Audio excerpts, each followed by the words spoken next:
Olá, pessoal. Nosso quarto vídeo com relação a conjuntos numéricos, tá?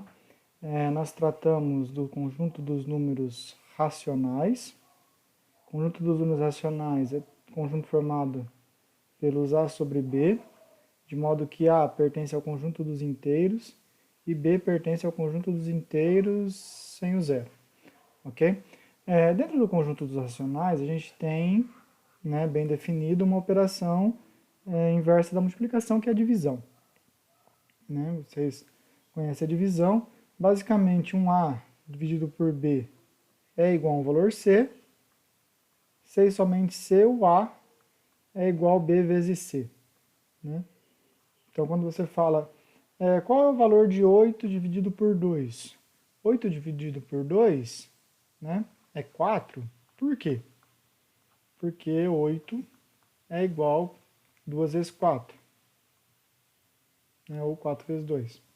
Então essa basicamente é a ideia da divisão, né, como operação inversa da multiplicação. Detalhe, o conjunto dos números racionais, ele é fechado para a divisão.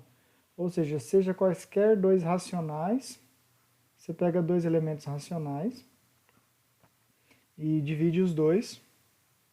Isso aqui ainda será um número racional, ok? Citado antes, diferente do conjunto dos números, por exemplo, naturais. O conjunto dos números naturais, ele é fechado para adição e multiplicação, mas ele não é fechado para subtração. Por exemplo, 3 menos 2, isso é 1. Isso é um número natural. Porém, 2 menos 3, isso não pertence ao conjunto dos números naturais, então não é fechado. Quaisquer dois subtraídos não está dentro dos naturais. Já os inteiros não. Os inteiros são fechados para adição, multiplicação e subtração. Já os inteiros não são fechados para quê? Para a divisão. Por que os inteiros não são fechados para a divisão? Se você pegar 4 dividido por 2, isso dá 2. Ok? É um número inteiro em cima, no numerador, inteiro no denominador, gerou o número inteiro. Mas isso não vale para todos. Por exemplo, 4 por 3, isso não é um número inteiro. Né? Agora, já nos racionais, você tem as 4 operações fechadas dentro do conjunto dos racionais. Ok? O conjunto dos racionais tem as 4 operações fechadas.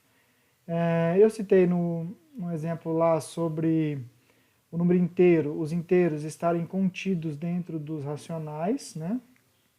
Estarem contidos dentro dos racionais, porque todo número inteiro pertence também aos números racionais, ok? Então você tem essa inclusão. Falei sobre a possibilidade de como é que você pega dois elementos e divide, você pode ter um decimal finito ou um decimal infinito periódico. Então essas são as características dos números racionais. O que é importante a gente ressaltar? Que dois números racionais, né, a igualdade está bem definida nos racionais. Você fala que A sobre B é igual C sobre D, se e somente C, o A vezes D for igual a B vezes C, ou C vezes B, B vezes C. Essa igualdade desse produto, né, desse produto que a gente chama de multiplicação em cruz, gera a igualdade dos racionais. Por que isso é importante? Porque, por exemplo, nos racionais, o mesmo elemento pode ser representado de várias formas. Por exemplo, 1 sobre 2. Isso é um racional, 1 sobre 2, meio. Né? Porém, 2 sobre 4 é o mesmo racional. Né? Você tem representado em porções a mesma coisa. E aí você já transporta isso para a ideia das frações. Né? O 3 sobre 6. Você tem aí igualdade desses racionais. Esses elementos são iguais. Né? Por que eles são iguais? Uma você pode justificar pela existência representar a mesma porção de um todo, né? A mesma porção de um todo. Ou você pode justificar usando isso aqui, ó, a igualdade que foi citada aqui. Repara que aqui, por que esses caras são iguais? Porque se você fizer 1 vezes 4 e 2 vezes 2, você tem igualdade. 4 é igual a 4. Então esses racionais, né, não são dois racionais diferentes, é o mesmo racional. Isso não acontecia antes, né, um natural, nem nos inteiros. Os racionais, os caras, né, são iguais, mesmo não sendo composto por elementos iguais, né? A gente chama isso de, no termo das frações, de frações equivalentes. Elas se equivalem, elas são equivalentes, ok? Existe também a representação deste racional por número decimal, né? E aí esse decimal aqui, ele representa todo esse conjunto de frações equivalentes, né? Esse é o racional em questão, né? Que representa todo esse conjunto de frações equivalentes, ok? No caso aqui, esse conjunto é infinito. Esse cara aqui é chamada fração irredutível, né? A fração é a menor representação fracionária, ou a menor não, a mais simples representação fracionária, de modo que não há ninguém que divida em cima e embaixo ao mesmo tempo. Né? Dentro desse contexto, nós temos aí as operações bem definidas, e agora eu estou interessado em falar sobre as propriedades dessas operações. Né? Existe a ideia da inclusão, né? Foi citado, os naturais. Está contido dentro dos inteiros, que por sua vez está contido dentro dos racionais.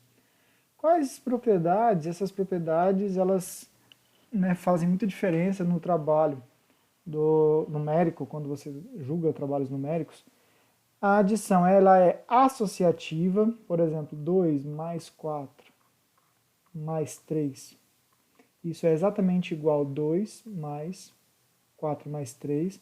Ou seja, a ordem que você coloca para somar, quando você tem só operação de adição, não muda o resultado. Você pode ver que os dois resultados são iguais.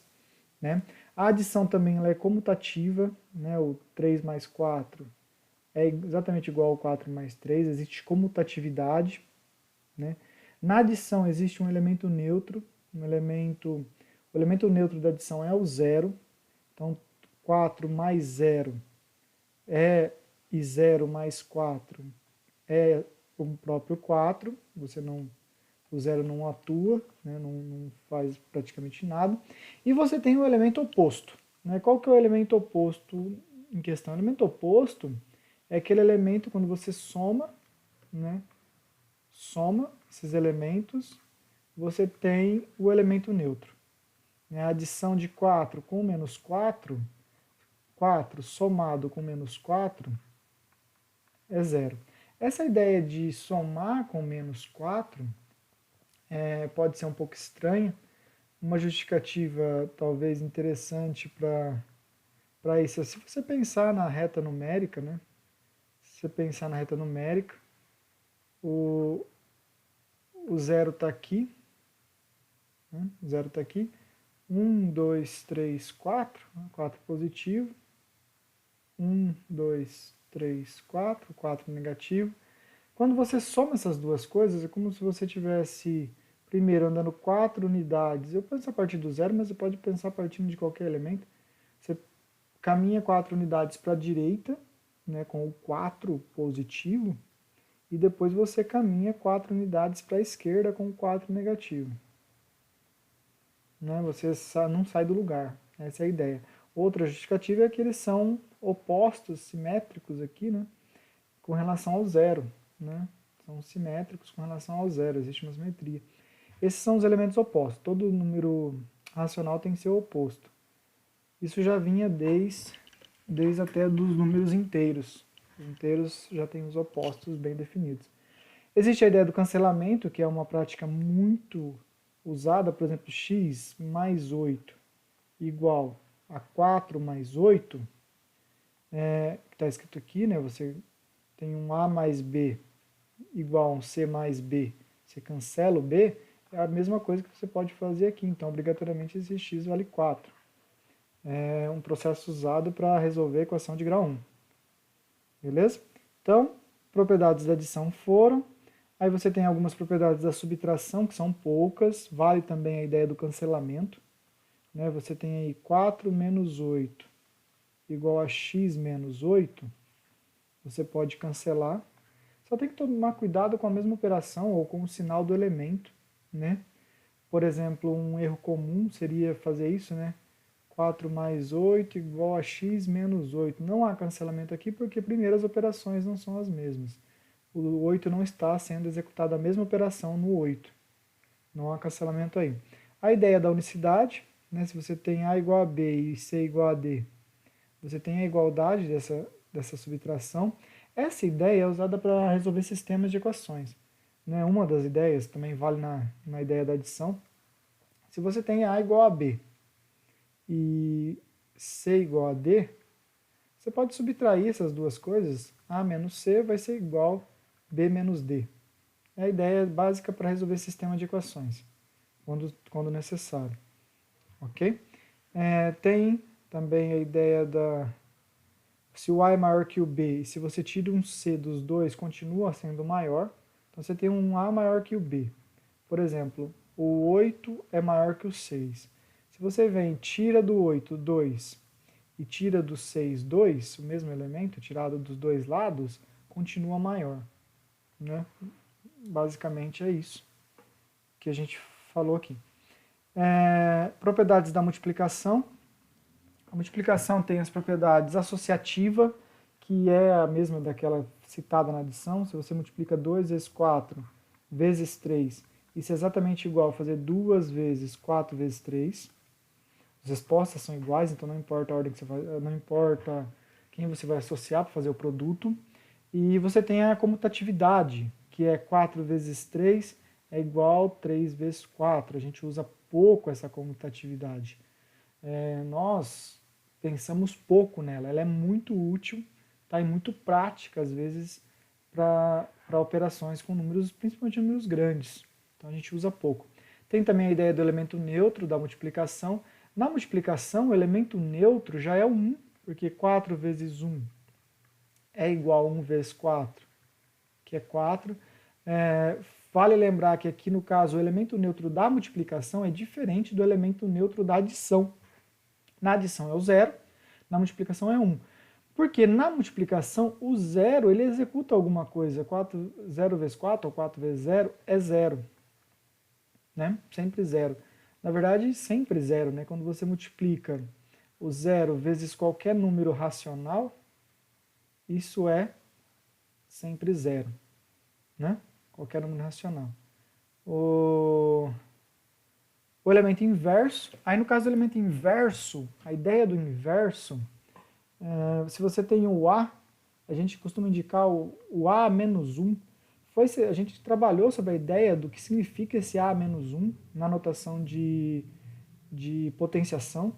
O A menos 1, o que ele é? É 1 sobre A. Então, esses caras aqui são inversos. Por que o inverso? Quando eu multiplico elementos, esses dois elementos, isso gera o elemento neutro. Quando eu faço A vezes 1 sobre A, isso aqui cancela, né, os A's, sobra 1. Por exemplo, se você tem 1/3 e multiplica isso por 3, o que é 1/3 vezes 3? A terça parte de 3. Isso é 1. Né? 1/3 vezes 3 é 1. O que é curioso, porque se você parar para pensar, acostumamos a pensar que a multiplicação é algo que gera um aumento do elemento, né? Você tem aqui o elemento 3, multiplica por 1/3 e, na verdade, o elemento, de certa forma, foi diminuído. Né? Houve uma diminuição. Está atrelada, basicamente, a ideia por quem eu estou multiplicando. Estou multiplicando por 1/3. Né? Então, esse é o fator relevante nessa história. Mas a ideia é essa, 1/3 e o 3 são elementos inversos da multiplicação, que fique claro, da multiplicação. Uma das propriedades também que a gente dá pouca atenção para ela é essa aqui, né, a distributiva, que a multiplicação e a adição ou subtração tem. Essa propriedade é muito legal e muito útil, porque quando você tem um A que multiplica um B mais C, ou B menos C, tá? Vale as duas. Quando eu faço a distributiva, eu vou dizer que tanto faz eu somar e depois multiplicar, quanto multiplicar e depois somar. Repare que aqui, nessa expressão, eu tenho que obrigatoriamente fazer a multiplicação primeiro, nessa expressão. Nessa expressão, obrigatoriamente, eu tenho que fazer a adição primeiro. Então aqui eu tenho que fazer a adição, para ficar certo, e aqui eu tenho que fazer a multiplicação. Então a distributiva, de certo modo, ela dá uma inversão na qual operação que você vai fazer primeiro. Isso é muito bom para quando você faz algumas contas com determinados números grandes, por exemplo. Vamos pensar em 2 vezes 13. Coloquei entre parênteses, nem é necessário, né, 2 vezes 13. Eu posso pensar em 2 vezes 13 como 2 vezes 10 mais 3. Eu ainda estou dando prioridade para esse cara aqui. Mas pela distributiva, esta conta é a mesma coisa que 2 vezes 10 mais 2 vezes 3. 2 vezes 10 é 20. 2 vezes 3 é 6. Então, 2 vezes 13, né, é 26. Claro que 2 vezes 13 é um número fácil. Não estou julgando aqui. Só para constar, eu posso fazer isso com a subtração. Por exemplo, 4 vezes 19. 4 vezes 19 é a mesma coisa que 4 vezes 20 menos 1. 20 menos 1. Então, 4 vezes 20, 80. 4 vezes 1, 4, menos 4. Então, 80 menos 4, 76. Essa propriedade distributiva, ela serve tanto de um lado quanto de outro. Por exemplo, se eu tenho lá 2 vezes 8 mais 2 vezes 4, eu posso muito bem falar que isso aqui é 2 vezes 8 mais 4. Então, repara que a gente chama esse processo de colocar em evidência. O 2 pertence ao produto, né? O 2 ele pertence a esse produto, ele é fator daqui e é fator daqui. Então, coloca ele em evidência. 2 vezes 8 mais 4 é a mesma coisa. Não faz muito sentido para as operações numéricas, faz bem mais sentido quando você tem operações algébricas. Aí ela vai fazer muito mais sentido e muito mais ter uma atuação muito mais forte nas expressões algébricas. Ok? Quero chamar a atenção, essas propriedades do cancelamento também vale, né? A propriedade do cancelamento vale. 2 vezes x igual a 2 vezes 8. Eu posso cancelar o 2 como o 2 está executando um produto, né? Então o x é igual a 8, que é a operação inversa, se você parar para pensar, né? Tem algumas relações da unicidade, da desigualdade, que vale a pena pensar sobre elas. Essas propriedades, elas vão ser usadas, eu usei numericamente aqui, você pode ver que eu fiz 12 vezes 13, fiz 13 vezes 10 mais 2, depois 13 vezes 10 mais 13 vezes 2.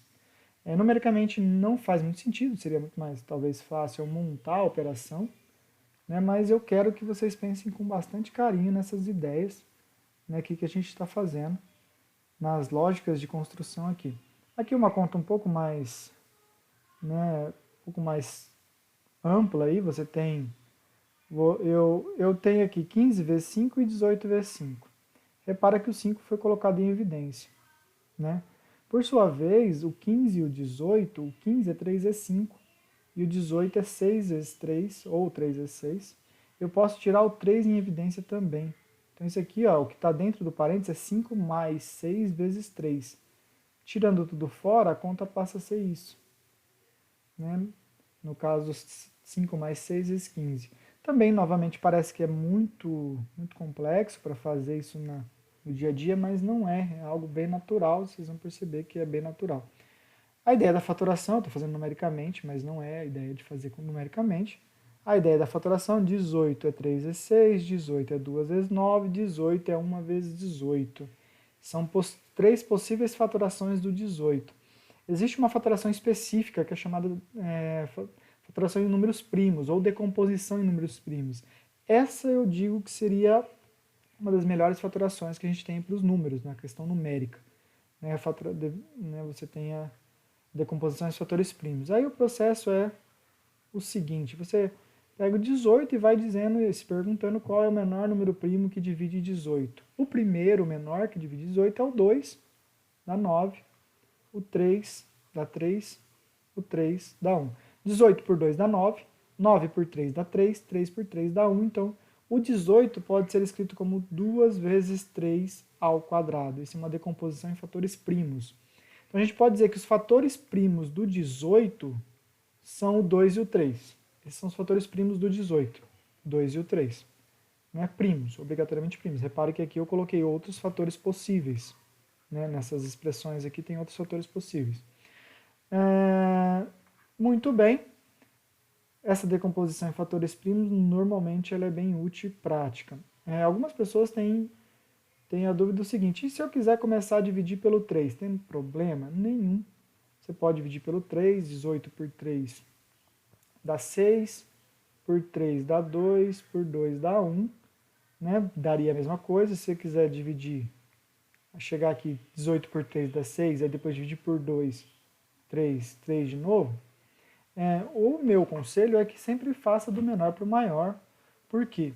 Porque sempre começar do menor, a gente erra menos, tem menos erros nesse sentido, ok? Eu vou voltar no próximo vídeo com as propriedades da divisão, e aí passamos para a ideia dos irracionais. Um forte abraço, até mais.